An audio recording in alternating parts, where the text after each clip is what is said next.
Hey guys, this is Matt Core from Ctrl+Paint.com, and last we left, I was very excited about this opportunity to both have a color graded image, as in here are the original colors, here are the modified colors with adjustment layers, but also the ability to get in here and do individual little hand painting and to not have that mess up the eyedropper tool.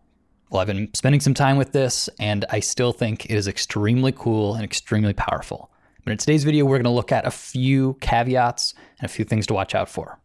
So the first main one is layer order matters. It matters in a really big way. What this means is most of my color grading is at the top of my layer stack, and that's good. If I had color grading or any sort of adjustment layer in the middle of the layer stack, that's when we start to run into problems. So let me go ahead and go just somewhere randomly here in the middle of my layer stack. I'll add a new levels adjustment layer, and I'll use it to brighten the image. Here, obviously, I'm kind of blowing out the image, but this is just to make a point. What happens now if I paint over top of this? I'm going to, let's say, try and paint with this shadow blue color, and I want to paint it up here. It looks like I might have gotten it right, but let me paint it back here, and you can see it's actually not the same. So I pick a color, it's not quite right.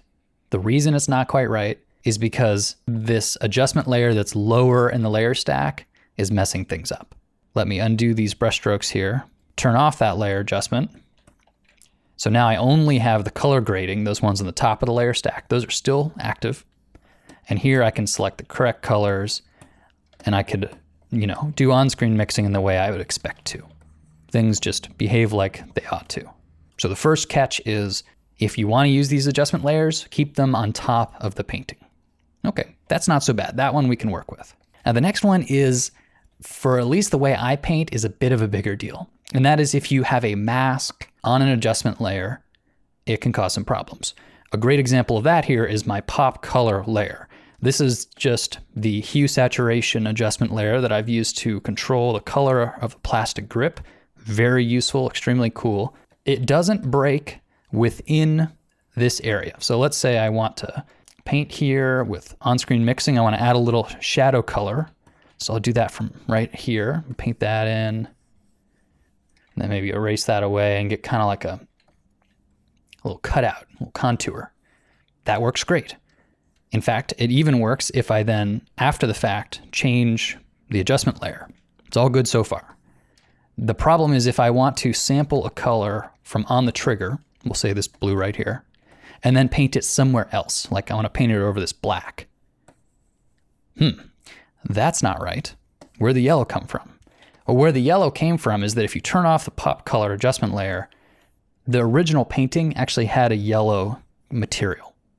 So what that means is when I am sampling from the trigger and painting it somewhere else, it now kind of reveals the magic trick that's happening, which is anything within this mask is being changed after the fact.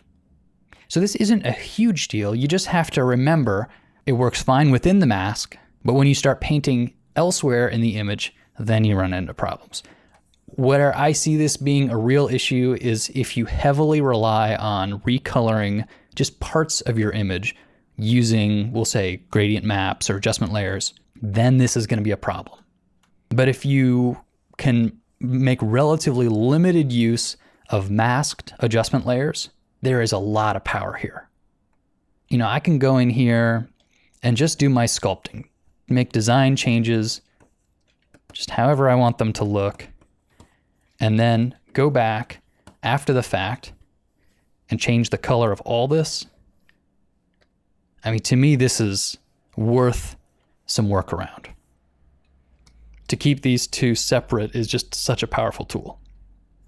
So if you want to use this technique minimally and you don't want to worry about these caveats, the easiest way to do it is to keep all of your adjustment layers on the top of the layer stack, like these color correction groups that I have, and to use as minimal masking as possible for the color correction.